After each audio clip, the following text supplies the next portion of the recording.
On the ballot tonight, abortion rights and election deniers, as we enter the final stretch of a crucial primary day in 5 different states.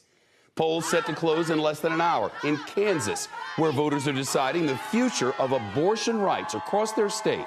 It's the first time voters anywhere have had a say since the Supreme Court overturned Roe v. Wade. This could be a bellwether for other states all across America. Kansas voters deciding whether they should end a woman's right to an abortion under the state's constitution and allow Republican state lawmakers to enact a sweeping abortion ban. Meantime, former President Trump and his election conspiracy theories are taking center stage in some hotly contested primaries in key battleground states. In the crucial swing state of Arizona, a whole slate of Trump-backed election deniers is looking to sweep the state's GOP primary. Mr. Trump's pick for Secretary of State, an office that runs elections, has embraced QAnon and election fraud conspiracies. He marched on the Capitol on January the 6th. And Mr. Trump's pick for Arizona Governor, Kari Lake, has called for the decertification of Joe Biden's victory. She's already claiming election fraud in the primary while providing zero evidence. NBC's Vaughn Hilliard asked Kari Lake for any proof, listen to this, to back up her claims. But what fraud is there, Kari?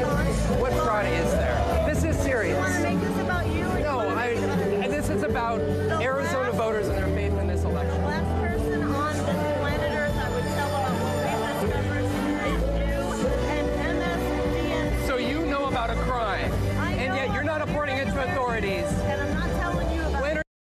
She's offered no proof to anyone. In Michigan, a Republican congressman who voted to impeach President Trump is fighting for his political survival. Peter Major is facing a stiff primary challenge from a Trump-backed candidate there. This is one of the biggest tests yet for a GOP incumbent who broke with Mr. Trump after the insurrection. And in Missouri, there is chaos and confusion in the state's GOP Senate race after former President Trump announced he's endorsing Eric. No last name, just Eric.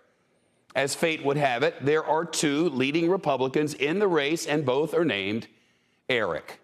They both tweeted thanking Mr. Trump for his endorsement. So far, Team Trump has not cleared that up at all. We have news team coverage tonight with reports from Arizona and Michigan. First, CNBC's Valerie Castro outside a polling precinct in Overland Park, Kansas, near Kansas City. Valerie. Shep, the polls will close here in less than an hour, and voter turnout for this primary is expected to break records. Early in-person voting leading up to today went up by more than 246% since the last midterms in 2018. As the polls come to a close, every vote is crucial in this heated Kansas primary. May I ask how you voted? I voted no. Oh, awesome. Thank you. A vote no on the ballot question, known as the Value Them Both Amendment, maintains a right to abortion access in the Kansas Constitution.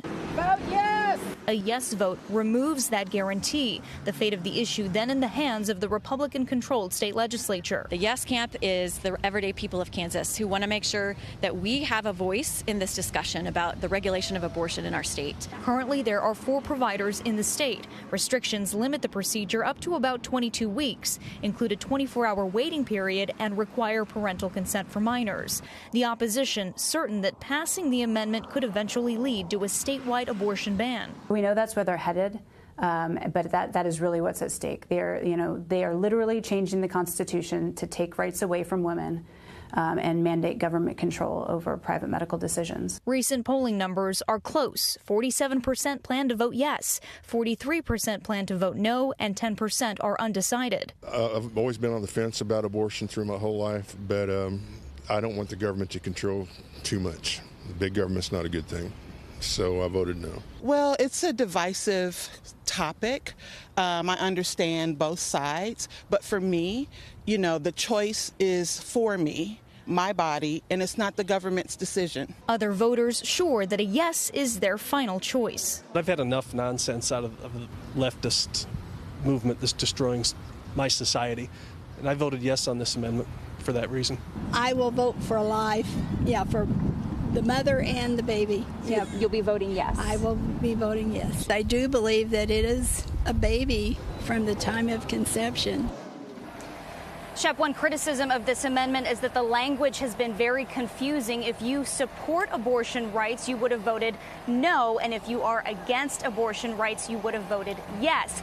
Further adding to that confusion, a misleading text message went out to some voters last night reading, "Voting yes on the amendment will give women a choice." The coalition behind the amendment says it did not come from their campaign, and at this hour, it's still unclear who's behind it. Shep. Valerie Castro live, Overland Park, Kansas. Shepard Smith here. Thanks for watching CNBC on YouTube.